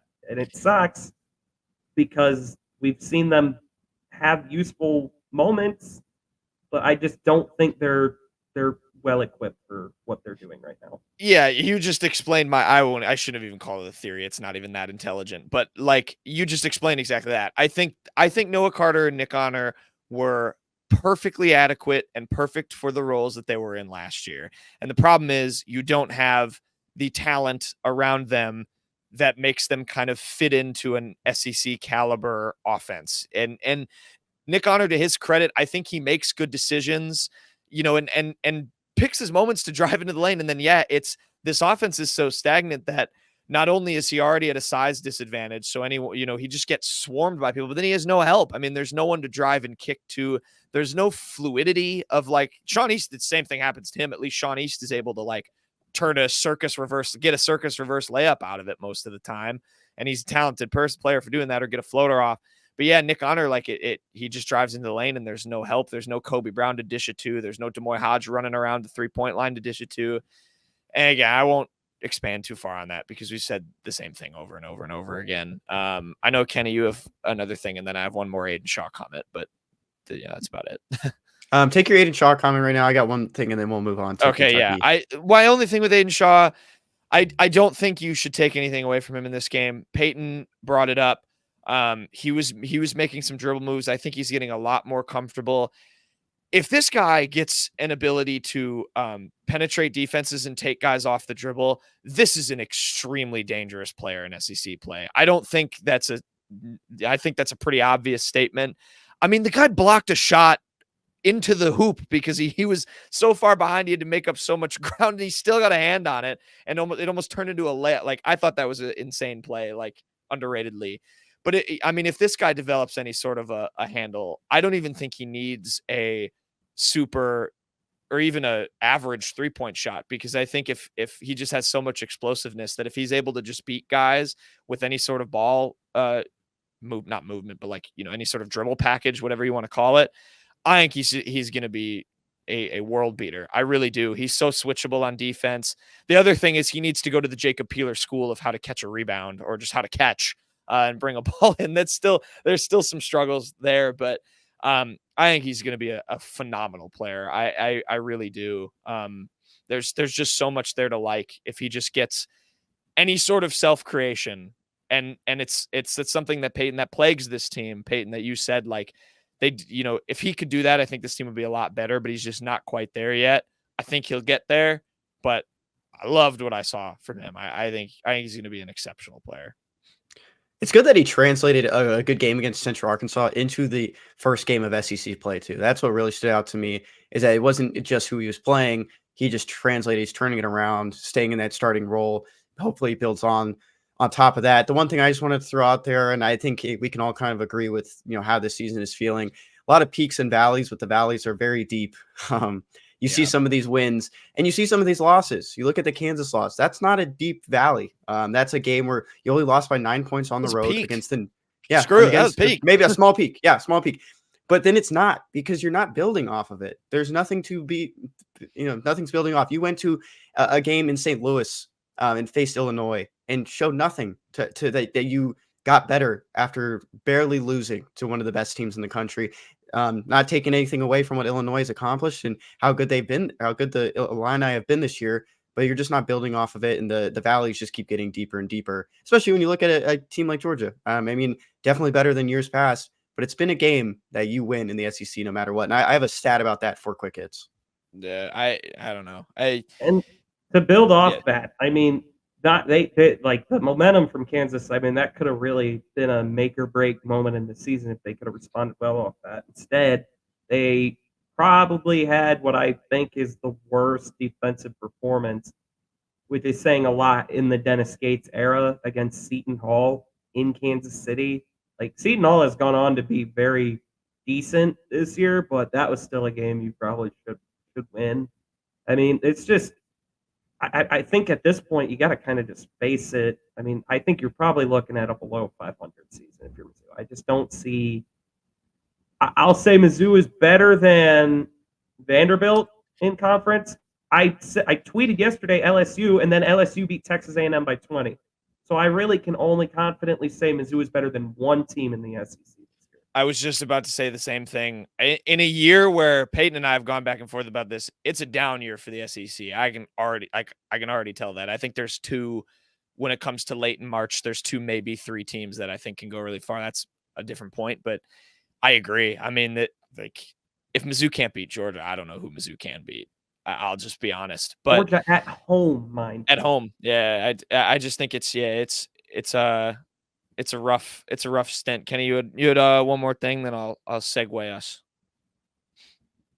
That was my last thing. Sorry. Oh, I thought you said peaks and valleys. That was it. I thought you said you had another stat. I was confused. No, I do want to start off something with the Kentucky part, if that's okay with you. Oh, yeah. That was just what I mean, it's Kentucky upcoming. I don't have any hopes. We won't have a show before that, so I guess, I mean, I don't really want to preview it. It's not going to go well. Kentucky's very good. They have Antonio Reeves. They have Reed Shepherd, who's very good. They have Rob Dillingham, who I think is one of the best freshmen in the country. A lot of guys who can hurt Mizzou. Yeah, Bradshaw's good. It's not going to be good. Well, game time, 6 p.m. Tuesday on the road at Kentucky. It's going to be on ESPN for any of those looking to watch. Kind of looking at what Kentucky's season has looked like. Lost to Kansas earlier in the season at home, or not at home, but in a early tournament game, early, I guess, scheduled neutral, game, neutral site by 5 points. They do have that loss to Wilmington, UNC Wilmington. Oh yeah, the Seahawks at home by 7 points. Did beat Miami when Miami was number 8 in the country, 95-73. And beat North Carolina 87-83 when North Carolina was number 9 in the country. Opened up SEC play, as Jack said, against Florida on the road, 87-85. Peyton, I just want to ask you a quick question, because I remember during the offseason and kind of looking at where Kentucky was going from here, a lot of questions about Calipari, especially from the fan base. You didn't seem very big on Kentucky at the time. Are you taking back those comments, or are you still thinking they're not as good as what we thought? No, I'll take that back, because at the time they did not have half of their scholarship players yet. Now they do. They're very good. Antonio Reeves, as Knowlton said, fantastic. It's like It's just a traditional Kentucky team, man. Like, okay, I guess there's not a ton of one and dones on this team, but they're probably going to paste Mizzou on Tuesday. Yeah, I agree. Kenny, you asked it like a TMZ accusation. Are you gonna take back those comments? Are you gonna walk that back? How do you feel about now that you've said that? Yeah, Jack, I'm going to take back the credit I gave you. You didn't even mention the Florida game, so you're not getting that credit. So I'm taking back everything from you guys. The Florida game? Because I accidentally said that you said that Kentucky played Florida, and I They did. And they almost lost. Actually, Yeah, they won by 2 on the road. Yeah, it would have been a bad, even a play angry Kentucky would have been even worse. So yeah, it's kind of down in the dumps. I think it's a season you have to grind through. Obviously I think there's a lot to still be happy about with Dennis. This was my last point, and then we'll segue. He's doing in year 2 what I think a lot of new coaches do in year 1. We've said that before. He inherited kind of a perfect storm of talent last year, and you saw what he could do with it. I think he's building up toward having that talent again. It's obviously not there this year, and so it's just sort of it was a year too early for what you kind of expect a coach to build towards. He's just kind of having those year 1 kind of struggles in year 2. It seems that's I think almost the best way I can evaluate it. But yeah, we'll see what kicks on. We'll see what happens in Kentucky on Tuesday. With that, I know that was a long-winded Mizzou segment. We had a lot to cover, especially with the Blake Baker stuff to dive into, but we'll segue. Okay, we now welcome on our favorite recurring guest to the show. Hopefully no one else has any problems with that, but it's Ben Sternberg. He's listed under Kenny, but we'll edit the B out, or we'll put a B over it in post. Kenny couldn't be here. He's covering football, which is a bummer. We were just telling Ben he's been watching the shows you've been recommending, so that you guys need to have a conversation about that down the road. But Ben, you're back in LA. It's been a minute. Kenny and Benny. Kenny and Benny. There we go. Come Just on. make your own pod. Yeah. Yeah, but Ben, you're back in LA. It's been a while. How have you been? What's been new with you? Good, man. Just been with the fam, moving around, getting the Sternberg Scoop stuff going. So hope we're aiming for like a February, March release date. So it's going, man. It's going. Nice. Yeah, how long are you in LA for? I feel like every time I've texted him, like, you want to come on? You're like, I'm in Phoenix right now. I'm in back in Cleveland, right? You're jet setting. I'm on the move, but I'm here I think till the 14th maybe, so a little while actually. I'm here for a good amount of time, but going to Moy's game tonight. He's with the Lakers tonight, so I'll be there. They play the Grizzlies. Yeah, I wanted to check in. I mean, I know we've talked about it. You're in touch with all those guys. I think we did on our last show because it was Kobe's birthday. We did a little like stat check in with them. Have you been talking to them? How have they been enjoying pro life? I know Dre's out in Hungary. We've talked about Des Moines, Kobe, obviously. Mm-hmm. How have they been liking everything? Everybody's good. You can't complain. I mean, they're all pros, but they're definitely living. I feel like they're on the best teams the best situations they could have been in right now. So, we got to get Dre back, over back to the States, and he'll be a pro here. So, but everybody's doing good, man. Even Zay. So, yes, sir. I wanted, because you mentioned, I think last time you were on, like you guys were all going to try and pop out for a Mizzou game. Is that still in the cards, you think? I know the Tennessee game in particular for Dre, because we're gonna try and figure it out. Hopefully, it'll be probably All-Star weekend if anything, because Moy and Kobe will get some time off, and then I think Dre might actually get time off too, and he'll be here for a little bit. So if we could do it, we're for sure gonna come to Mizzou, man. I miss it there. But yeah, of course we've been talking about it. We've been talking about it a lot actually. So yeah, definitely work. Mizzou fans who are there, make sure you're in attendance. Go say hi to the fellas. Ben, I want to ask you. It's been a bit since we've had you on with Mizzou 8-5 now, starting conference play here on Saturday. We're taping this. This will air on Monday, actually, after they play Georgia. But kind of what were your thoughts? Did you watch the Central Arkansas game? Maybe some takeaways from bragging rights. Just in the last couple games for this year's Mizzou team. I think that last game was big. Obviously, they were a much, better team than Central Arkansas. But, it looked like to me that everything was clicking that game, and it looked like the guys were having fun. Obviously, the game before they didn't win. So, obviously get back and see not only a win but a pretty big win. You know, it gives the guys confidence, and you know now they got Georgia on. Is that what tomorrow? Is that tomorrow? Yeah, Saturday. Yeah. Yeah. So you know, and it's always good playing Georgia too. That was a really fun time. That was actually my birthday last Oh, time we nice. played them. And yeah, it was cool, and I think we beat them pretty good last year too. So, I'm definitely expecting them to do the same. And obviously, I mean, last year you guys, quite frankly, had the best SEC season Mizzou's probably ever had, Mhm. basketball wise. How does what is different when you exit kind of conference play? Obviously, it was a little different schedule this year. Maybe a bit you had more of the traditional powers on the schedule, but I mean, Yep. how does the grind kind of change from non-con to conference play? Well, definitely last year, you know, we just wanted to prove that, you know, we were one of, if not the best teams in the SEC. We heard all the noise, and you know, I'm sure that's what you know they're gonna do the same this year. You know, they're obviously, you know, the media or whatever, they can say what they want, but you know, it's game by game now. This is a real season. It's a new season, and you know, this is the season that will determine it. You know, them to go to the March Madness or whatever. You know, their goals and aspirations are. So, they're definitely gonna be locked in, and I know the guys are locked in. You know, obviously, like I said, you know, I talked to them, so you know, their mindset. You know, they got good mindsets right now, and I think Georgia's definitely a good opener for them. Yeah. See what they got, and I'm excited to watch. I know you guys are too. Oh yeah, it's funny you said like, you know, that's always a game you guys look forward to. I think Peyton brought it up when we did our Georgia game preview. Was like, you know, this is a team Mizzou traditionally has its numbers, so you know Hmm. that should go okay. I'm curious. You said you've been talking to the guys. Have you been in touch with any of the with any of the freshmen, and have they given you kind of a thing, you know, anything that they've said like they were maybe surprised by now through non-con play, just getting used to like the college game and stuff like that? You know, I talk to them, I check in on them here and there, but you know, I haven't really you know picked their thoughts up. Fair.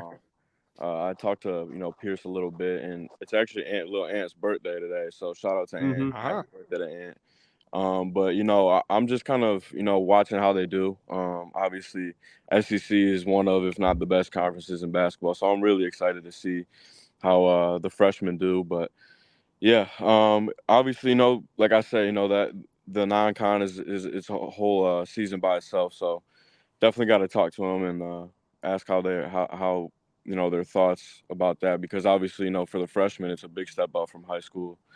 So yeah, you know, that's definitely good. And I'll talk to them about that for sure.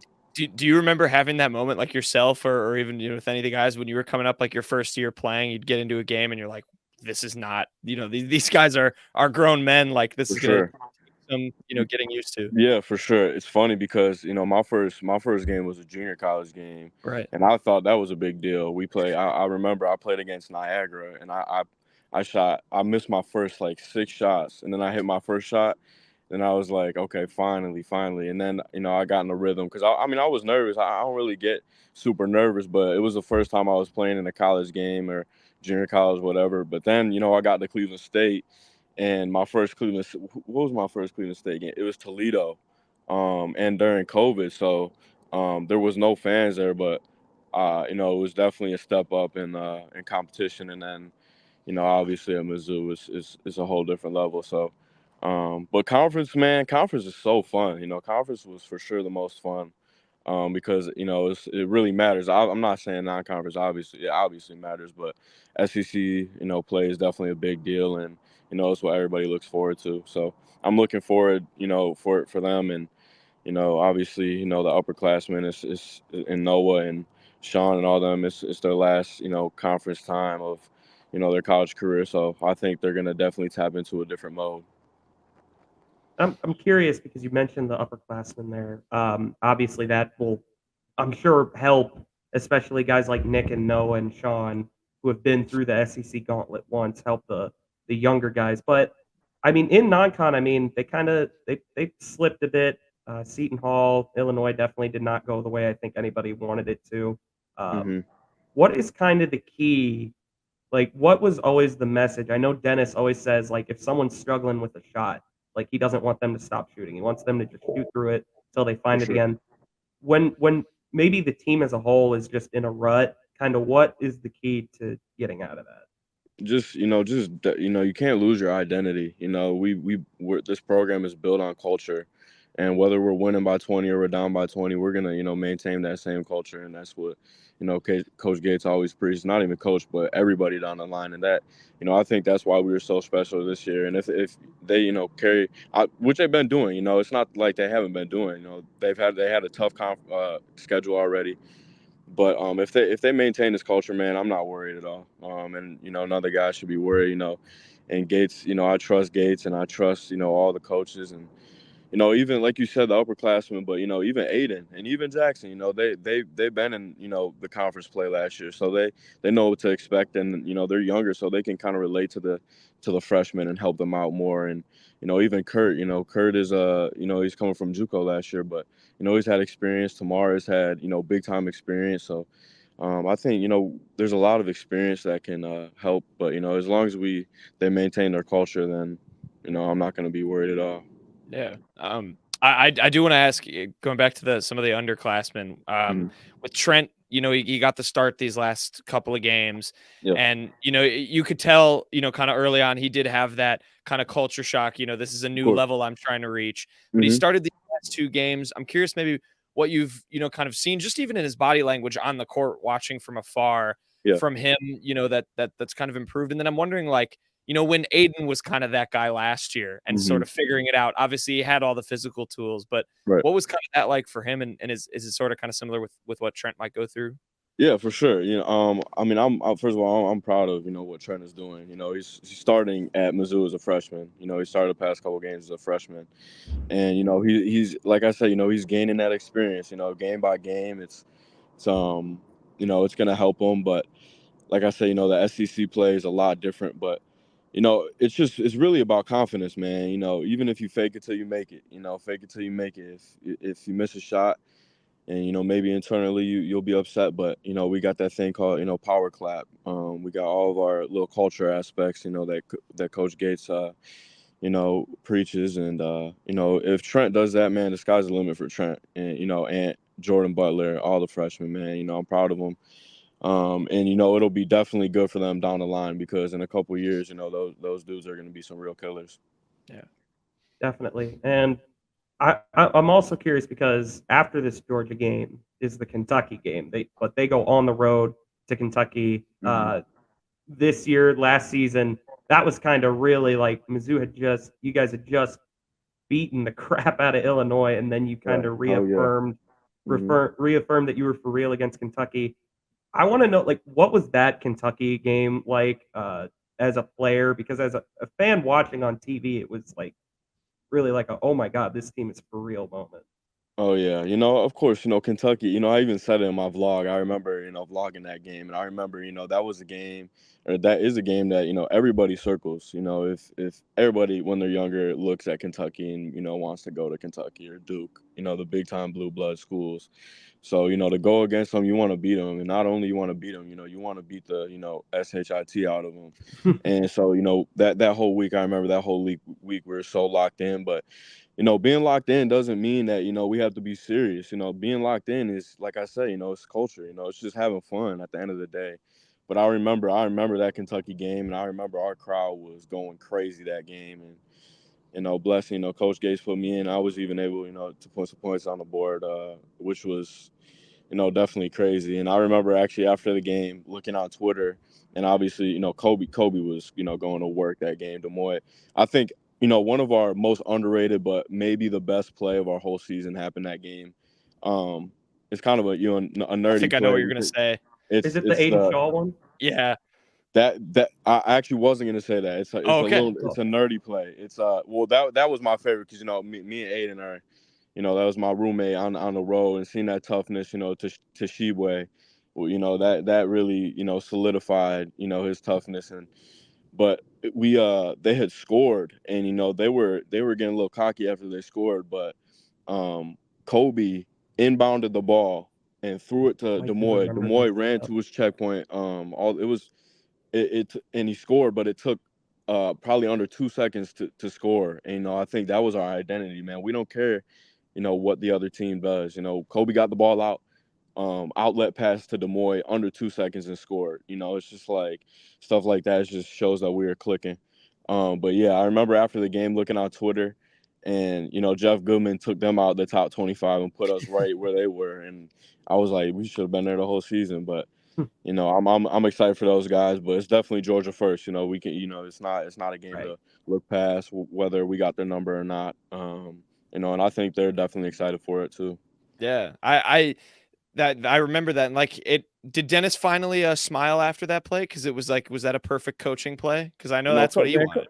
Coach trick, y'all. Coach would be smiling all the time. Okay, all right. But yeah. He'll maybe he'll not show it, but when he'll say it, you'll tell that internally he's smiling and proud of us. But that felt like we just talked about Aiden, like that kind of coming into his own moment at the college level. That kind of felt like it last year was when he tied up Shebue and everyone's getting excited, and he showed kind of the dog that he is. He has the yell when he walks in the arena and stuff. That fired us up. That was definitely one of the solidified moments of that game and of our season. I was, like I said, man, Aiden is like my little brother. I'm so proud of him. And, right then, I'll go to war for any of those guys. But right then when he showed me, man, I was ready to go on the court and jump with him. I'm kind of curious. And I if you could say this now that you're kind of not out of the game, but you know what I mean? Like not with the team anymore. From last year, SEC play kind of brings, the fire out of everybody, fans, players, whatever. Oh, yeah. And I know when we watch, we have certain teams, certain players, certain coaches that we just, they get us fired up. They annoy us. I'm curious if you have a team that you remember. Like for me, I remember when I would watch Tennessee, I'm like, those guys just seem like Tennessee for sure. Yes, Tennessee. Yeah, it was definitely Tennessee. No, I didn't go in with any because me, I'm the type of guy to listen to the loud music before every game. I gotta lock in and, I gotta not like the other team. I gotta find a little way to just get so pissed off and just because my role. I was the crazy dude on the sideline, so I was talking my stuff. But Tennessee, I remember, their crowd was definitely ruthless, and A&M too, man. But Tennessee, I'm so happy we beat them twice because I didn't like them at all. I'm glad you mentioned A&M in there too, because something about A&M really bothers me too. They were talking a lot of mess. The crowd was talking a lot of mess, and man, I would do anything to play them one more time. I wish we got them in the SEC chip last year because we would have had something for them for sure. And I'll tell you that. I'll ask about the SEC championship, and I know, it's tough because Mizzou didn't pull out the win, but I'm curious, I know you're an NBA guy and just a basketball fan. What was it like, for you and some of your teammates? I'm curious to face off in a guy like Brandon Miller in Alabama a couple times, being like a top 5 pick. Yeah, for sure. Yeah, I mean, he was obviously, super special. Young, he was very raw too. He was not even near his full potential, but you could see that he was a special player. And obviously, you guys know it. Like when you're playing against the best players, it brings out more of that dog. You want to, you want to prove that you're better. And he definitely showed out. He showed out, especially those last 10 minutes, man. If he missed a couple more of those shots, man, I will have a ring on my finger, I think. So I remember walking away from that game and I'm like, you can't really. I mean, Mizzou did almost all they could. It was just, he was making everything. But yeah, I mean, Bama was definitely a good team, man. Obviously, got to give them credit. But B-Mill was definitely going to work.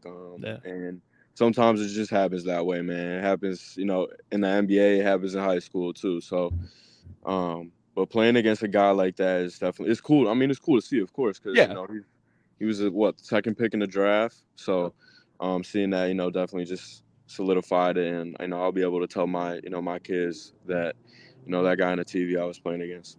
Yeah, I will say also I remember this stat, Mizzou was the only team. Bama had trailed for 3 minutes that entire SEC tournament, and I think it was all against Mizzou if I remember correctly. So I mean that's just do y'all remember Demoy's shot? I was sitting. It was right in front of me. I remember it happened right in front of me. I think I told Trey on the sideline. I was like, he just made $1 million making that shot. He just got a contract with that shot. And I don't think I watched any other clip of that season that many times. Just look, y'all got to go back and watch it, but y'all got to look at everybody in the crowd's face. Everybody in the crowd is like, yeah. I seen it. Like, he does it at practice and stuff. He practices those crazy shots, but for him to, not only just make that shot, but his like stay in bounds was like, oh my God, it was like, nuts. Yeah, I was in the media row, like right in front. He was like right in front. Oh, and I was really? like, this is Really? Yeah. I was like, this is wild. And by the way, shout out the East. That pass was Mm-hmm. insane. That pass was crazy. He dotted it right where it was supposed to be. And if you watch that clip, another funny thing, right before the ball goes in the hoop, you can hear Kobe boom, because he knew it was good. So go back and watch it, and then we'll talk next time we're on here. Yeah, well, Brett, we need to do some breakdowns just from last year, like big plays. For sure. Let's go do through that. with like the yellow marker highlight. Yeah, Coach Benny, man. I'll walk y'all through it. Yeah, I do want to ask you about Mr. East, and we've talked about him a bunch because he's just been so great this year. But I have a stat for you that I learned today. He's one of only 4 SEC point guards who's averaging 15 plus points and 3.5 plus assists this year.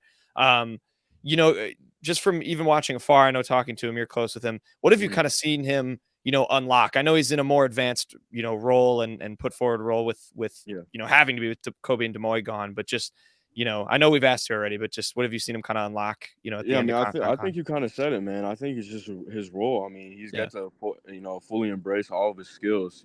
He's obviously a bucket. I told y'all, he's one of the hardest working dudes I've ever seen. He literally actually gets up at 5:30 every morning, and he has a bedtime. It's ridiculous, but that's why he's a pro, and that's why he whatever accolades this year he's gonna get, he deserves 100% because he definitely works for it. But I mean, another thing about East, man, he's so confident in his game. You'll never see East put his head down. He's fully, I think we talked about it a little bit.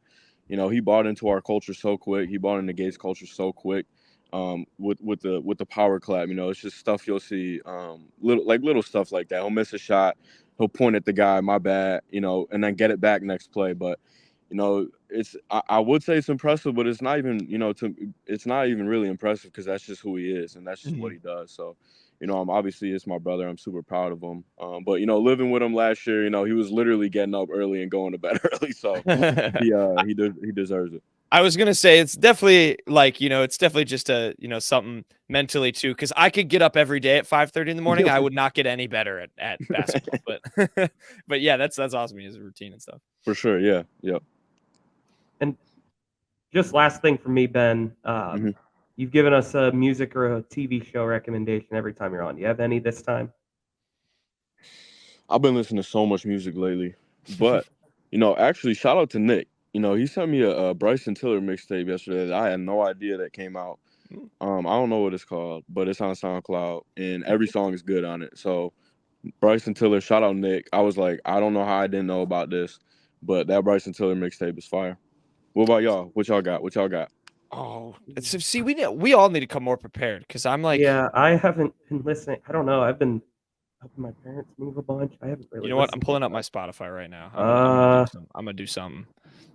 Yeah, Jack is definitely the better person to ask. I do have a bit with Peyton. I have a long-standing bit with Peyton where he refuses to tell me what his music taste is, so I'm trying to get that out of him. Okay. So you don't really, you're not a big music guy. Peyton hides it. Huge into music. I just don't.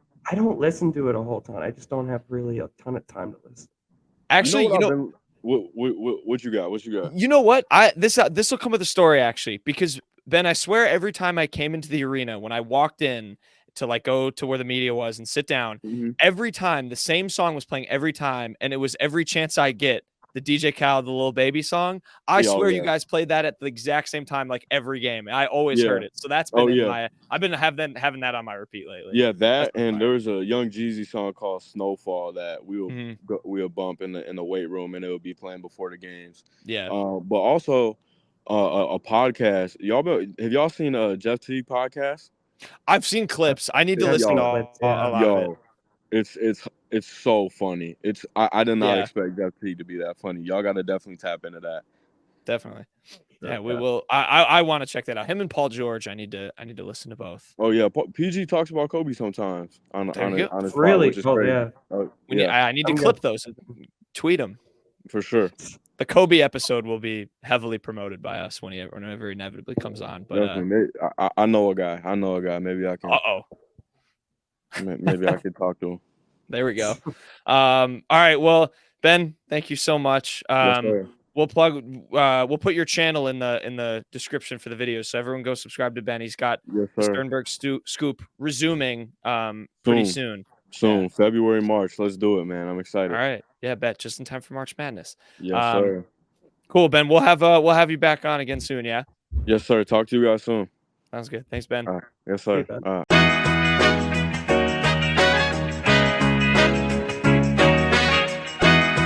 Okay, quick hits time. I feel like I should preamble quick hits with the fact that we are recording this show during the fourth quarter of the Dolphins-Bills game. And the Bills have the ball right now with like 9 minutes left. So I think we all have it on. So if there's any reactions, I think it's fair game. You guys can interject if something crazy happens.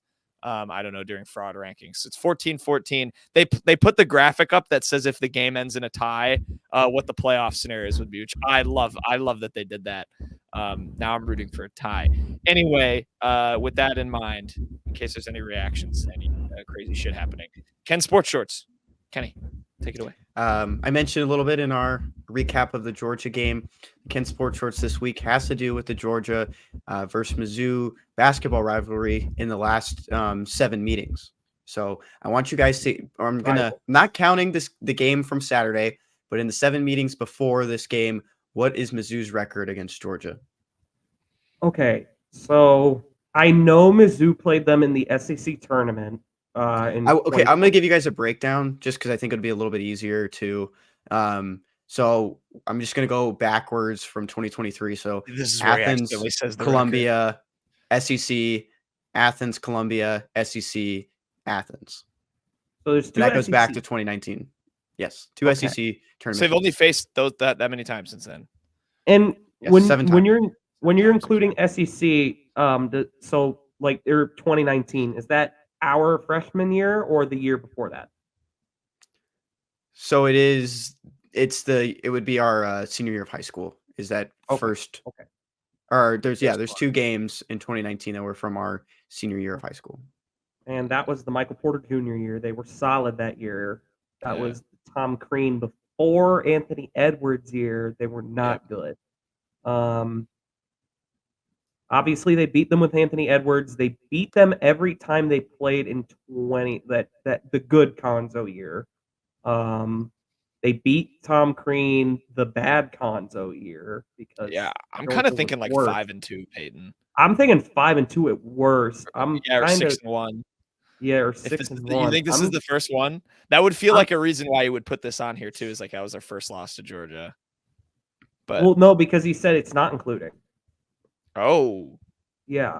So then I'm thinking 7-0 is on the table here. I would think 6-1. I'm gonna go 6-1 as well. 6-1 is 6-1. All right, you boys are right. One loss. Well done, Peyton. Way to deduce.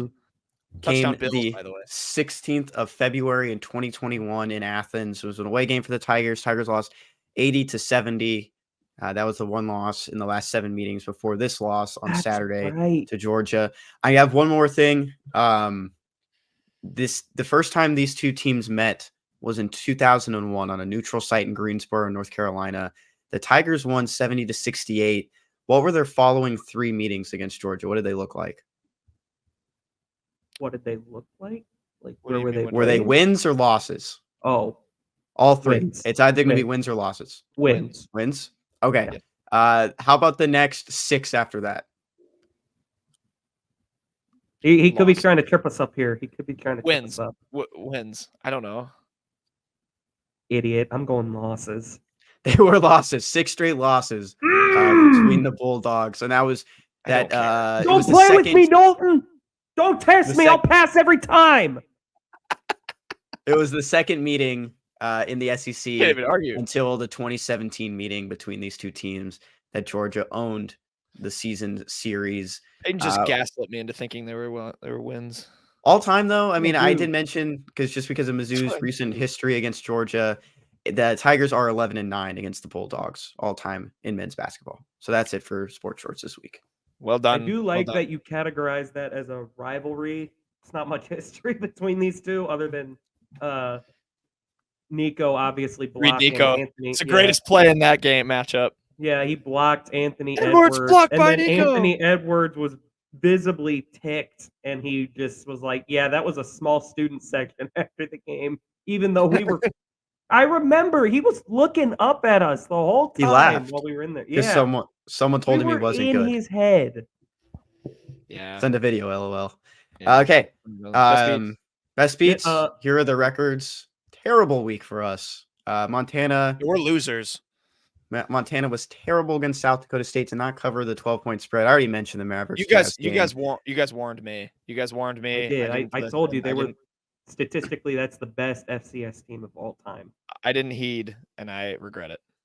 And then Peyton, Alabama did not cover the 2-point spread against Michigan.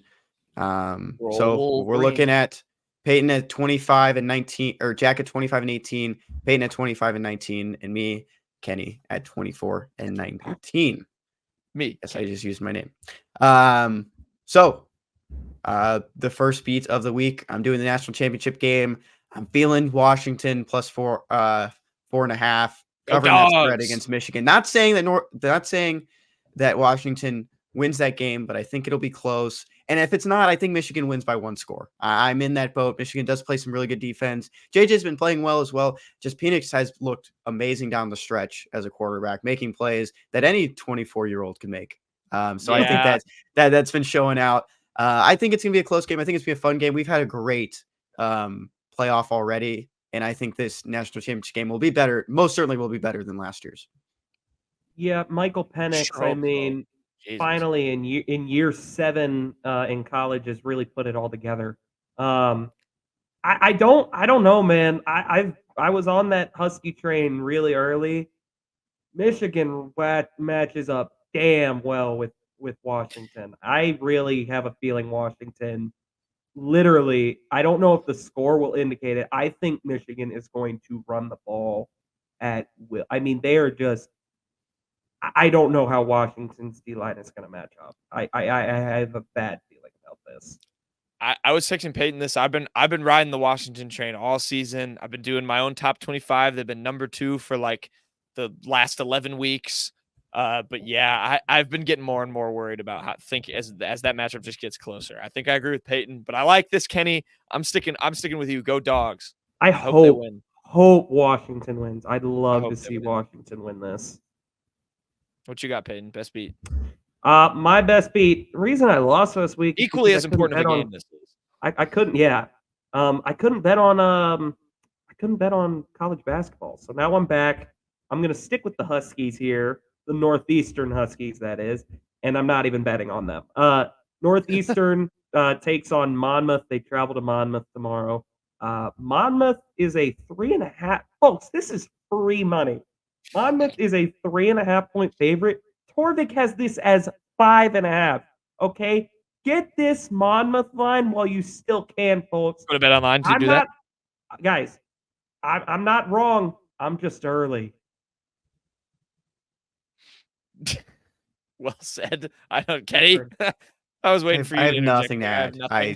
Nothing. I know Monmouth, so the only thing little I know about both of these teams. The only thing I remember about Monmouth was the one year they went to the tournament and their bench was all like crazy. They had the coordinated dances. No, they didn't make the tournament that year. They were passed out by Tulsa. That's why. Oh, it was a big deal back then. Yeah, I'm a big Monmouth basketball guy. So, yeah, nice voice crack, buddy. My best beat of the week. I'm going to the NFL. We have the playoffs. We're gonna get into our fraud rankings, but we have some of the playoff matchups. I'm taking the youngest team since the merger. Wait, I have the official stat on it. Hold on. The Packers. What? 5th youngest, I believe. I think they're the 5th youngest all time. The thing I read is that they're the youngest to make the playoffs since the league expanded to 17 games, which was in 1978.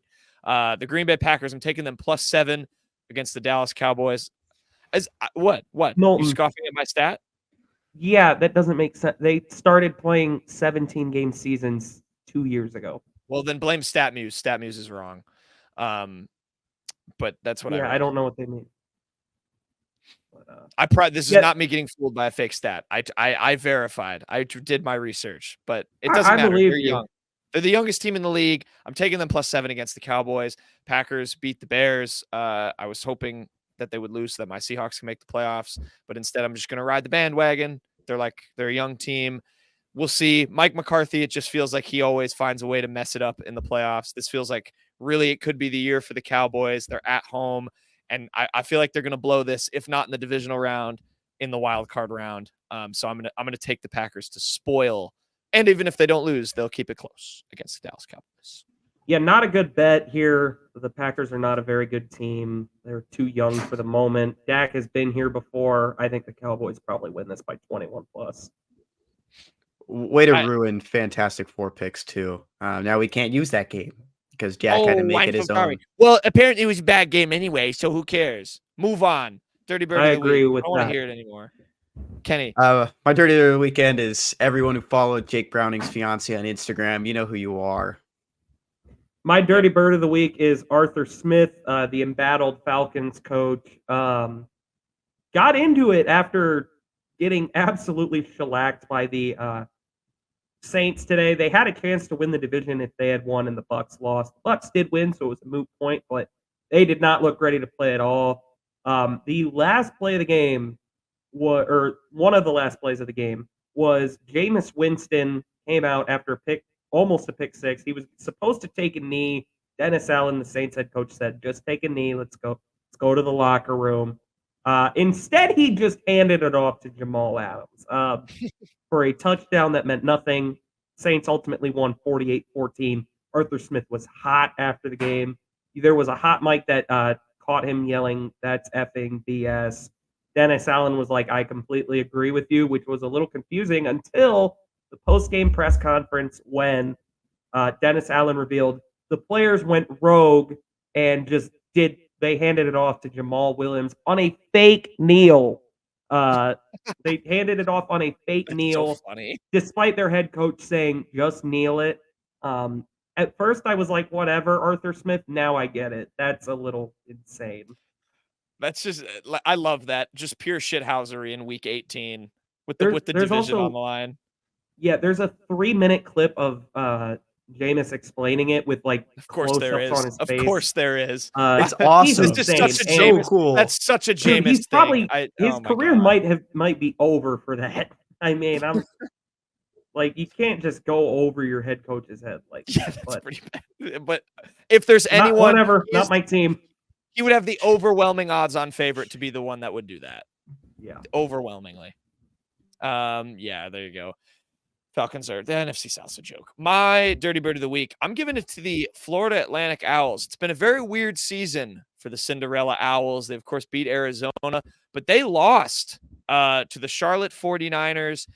Florida Atlantic pulled off a pretty great full-court inbound play to get a shot off at the buzzer, but lost by 2 to the 49ers, which means, they have losses now to Charlotte and FGCU, despite beating Arizona. They look good against Illinois. Very weird team this year. The question I have is, should Dusty May stay in Boca Raton and make it the Gonzaga of the South? I know we've had this conversation. You don't actually have to answer that if you don't want, but my answer would be no. They don't have the same facilities Gonzaga has. That's fair. That's fair. But yeah, Dusty May what? Dusty May coach this team for the rest of the season. Do you want to do fraud rankings without Kenny? Keep him muted somehow. That would seem difficult. He just left. Get back in here. This is going on. Stop it. Pause. I need to get my computer charger. So give me a sec. Oh my god. Okay, after Peyton's computer refused to cooperate, rude interruption. I think it's that time, gentlemen. Uh-oh. Play the fraud guitar. What fraud air guitar? Fraud air guitar. It's an air guitar. It's a fraud air guitar. What time is it?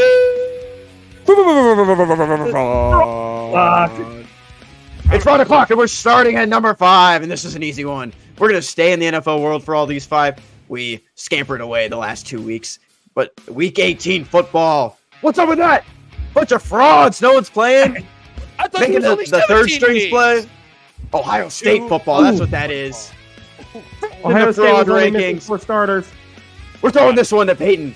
Peyton, who's number 4 in the fraud rankings? Number 4, it was my dirty bird of the week. It's Arthur Smith and the Falcons. Desmond Ridder has to be one of the worst quarterbacks I've ever seen in my goddamn life. He got benched for Logan Woodside, the pride of Toledo University. Late in the game, he threw a pick to the Honey Badger. The Honey Frauder couldn't convert.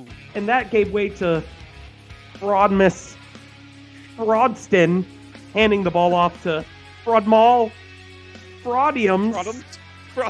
And Fraud for Smith was mad at Fraudus Allen. On a real note, if you're making Tyrann Mathieu like a highlight reel in 2024, you should not be playing football anymore. Coming in at 3 in the fraud rankings. This one's easy. Jeff Driscoll and his booty couldn't get past whoever they played. I wasn't even watching the Browns. Cincinnati. Everybody. That booty couldn't get past that chili and Cincy. That's my pick. He was distracted. This is for frauds. Coming in at Everyone number in 2. A Fraud Speed North was above 500, by the way. Good shout. Nothing went right for Philly. The Fraudadelphia Eagles lost their final game of the season. Peyton, I have a question. Can you fire your coach before you start the playoffs? Playoffs? Siri Fraudy. Playoffs? I just hope we win a game. Second game in the last 8 games for the Eagles. All right, for this last one, I'm going to need both of you to remove yourselves. I'm back! Coming in at number 1 in the fraud rankings, and this one's an easy one. I'm going to take it out. I'm going to take it out on all of them. The Jaguars, fraud ball, you bunch of losers. Enjoy not making the playoffs and moving to Britain, you frauds, you fraudtons. It's Frauds Day, ain't it? Well said. Wow, that was good timing. Ignore my messy bed. I forgot that you guys can see everything when that happens. Yeah, So bed isn't made. I guess I'm the fraud. I'm Look sorry. I showed some animation there. He finally figured out that he has access to switching all the screens around. He's using it to the full extent. I like well that done. we kicked everyone from the room. That was yeah. really good time. Kenny went, I need you to remove yourselves, and removed himself. He's still learning, guys. This is why you subscribe to the YouTube, by the way. Yeah, good fraud rankings. Peyton, do you have the ratio? I sure do. This community note of the week. Actually, community note. Sorry. Community note in a minute comes from ML Football. Just good old ML Football. Aggregate accounts, We man. could have a Love them. We could have a 40-minute discussion about aggregate accounts and the scourge on humanity that they are. But for now, we'll just settle for this terrible tweet he had. ML Football tweeted, breaking. Iowa superstar quarterback Cooper DeJean has declared for the draft. DeJean would be the first ever white cornerback picked in the first round, which he is projected to be. Community note is MIZ related. Cooper DeJean would not be the first white cornerback drafted in the first round, as Roger Worley out of Missouri was taken with the 19th pick in the 1969 NFL draft. He is actually in the College Football Hall of Fame and the NFL Hall of Fame. Not surprising that ML Football didn't know that. So Cooper DeJean, good luck to you. Yeah, MIZ. Yeah, MIZ community note. It's a good way to segue it all the way back. Yeah, Cooper DeJean is very good. He is really good. It wasn't a fair catch. Mm-hmm. Good one. Let's end the show. Kenny, I thought Kenny was about to interject. I thought he had something. He looked like he was about to speak or kick us all out of the studio. This one comes from the Today Show, our favorite. Just buying time. That's all I got to do. Favorite TV series. Guys, what do you call a cow? He removed me by accident. This dude does not know how to use. We need to revoke his switching scruples. Get him back in here. Look at him. What do you call a what do you call a cow with 2 legs?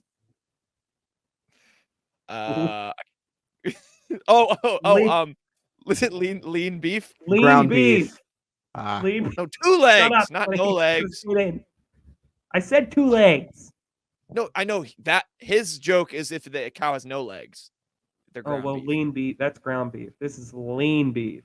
Yeah, Kenny was wrong, is what I'm trying to say. Oh, I heard him say beef. I didn't hear the last part. It's just beef. Well, they're all beef, technically. There's a good Tom Segura bit about the word beef. You'll have to do more digging if you want to talk about that, though. There you go. With Tom Segura will end the show. 2 minutes left in this Bills-Dolphins game. Guys, we should just stay in the studio and live commentate on it. I'm just kidding. Nope. We'll end the show. We'll end the show. We'll be back on Friday. We'll have some more. We'll have some more news. We'll see if any Blake Baker DC replacements emerge. If any other stuff happens with football, we'll recap the Kentucky game. Who knows? Maybe Mizzou can pull a UNC Wilmington, get a win like the Seahawks. Watch what they did. Mimic that against the Wildcats. But until then, great show. Everyone have a fun and safe week. We'll see y'all Friday. Oh, sorry, Bet Online. The show is presented by you. With that, we'll end the show. Thanks to Bet Online for sponsoring this wonderful, wonderful program. Everyone take care. We'll see you Friday. I'm sure they're so proud.